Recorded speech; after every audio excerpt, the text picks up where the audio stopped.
Good morning ધોરણ 12 ના વિદ્યાર્થીઓ. દ્વિપદી સંભાવના વિતરણ.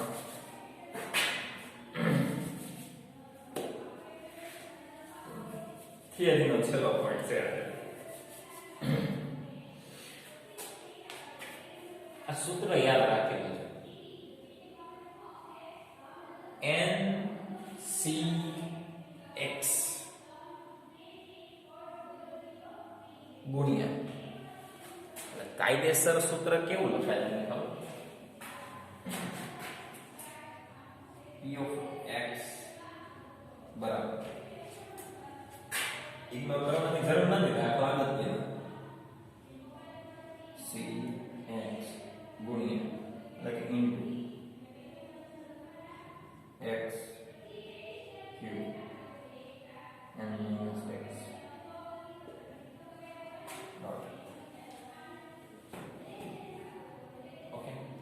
જ્યાં x બરાબર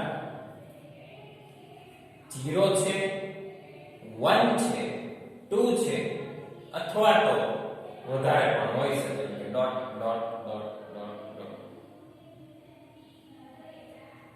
કિંમત 0 ની 1 ની વચ્ચે કોની? તો કે p એટલે કે સંભાવના. તો અહીંયા આપણે ચોખ્ખું ગુજરાતીમાં લખવું હોય આપણે લખી શકીએ કે સંભાવના પરિણામ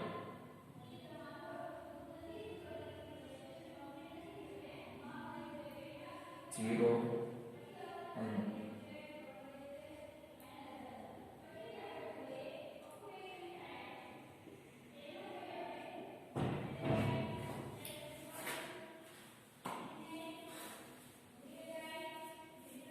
ડાબા જેવા સ્થાન જેટલું આપણે લગભગ આની પહેલાના લેક્ચરમાં શીખી ગયા હતા કે npq n બરાબર સંખ્યા એ અંદર બધું અંદર જ આપેલી દીધેલું છે. p બરાબર 1 q અને q બરાબર 1 p. એની ઉપરથી આ આખું સૂત્ર છે દ્વિપદી સંભાવના વિતરણ મેળવવાનું સૂત્ર કે જ્યાં અહીંયા x ની જે સંખ્યા છે ઈ અહીંયા લખવાની, અહીંયા લખવાની, અહીંયા લખવાનું રહેશે. હવે અહીંયા શું આવશે એ રકમ ઉપરથી સાબિત કરવાનું રહેશે. તો n p અને q એ વસ્તુ શું છે ઈ વસ્તુની ખબર આપણને પડશે દ્વિપદી સંભાવના વિતરણના ગુણધર્મ ઉપરથી. ગુણધર્મને લખ્યા છે આપણે જોઈએ. દ્વિપદી સંભાવના વિતરણ એક અસતત સંભાવના વિતરણ છે. શું છે? અસતત સંભાવના વિતરણ. અસતત આપણે અસતત યાદચ્છિક ચલ ભણી ગયા એનું વિતરણ છે. તેના પ્રાચલ n અને p છે. તેના પ્રાચલ એટલે શું? તો કે આ n અને આ p. બરાબર? એટલે n અને p ને શું કહેવાય? તો તમને ખ્યાલ આવી ગયો હશે કે એને શું કહેવાય? પ્રાચલ કહેવાય છે. પછી આ વિતરણનો મધ્યક np છે. આ વિતરણનો મધ્યક np છે. એટલે બીજું સૂત્ર અહીંયા શું થશે? તો કે દ્વિપદી સંભાવના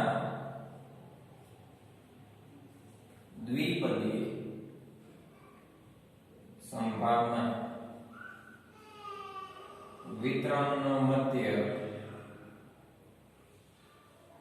બરાબર p of x બરાબર n into p. n into p. જ્યાં n બરાબર પ્રયત્નોની અપેક્ષિત સંખ્યા જે ઓલરેડી રકમમાં આપી દીધેલી હશે અને p બરાબર સંભાવના કે જે આપણે ગોતવાની હશે અથવા તો આપી દીધેલું હશે. બરાબર છે? આ વિતરણનું વિચરણ npq છે. બરાબર છે?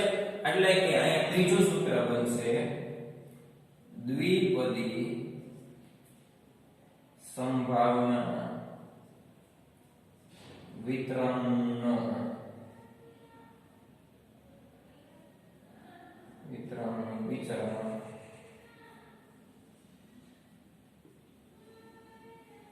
npq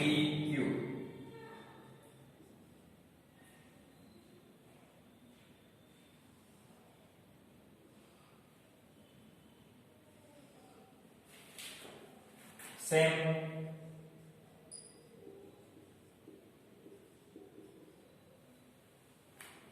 અને n નું વિચલન એટલે કે વર્ગમૂળમાં ત્રીજું સૂત્ર અંગાઓના વિતરણનું વિચલન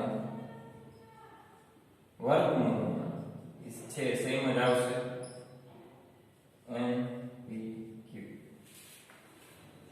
NPQ ઓકે મધ્ય એ વિચરણ કરતા હંમેશા મોટો હોય છે મધ્ય NP એ હંમેશા NPQ કરતા મોટો હોય છે તો આપણે અહીંયા સંકેતમાં એમ પણ લખી શકીએ કે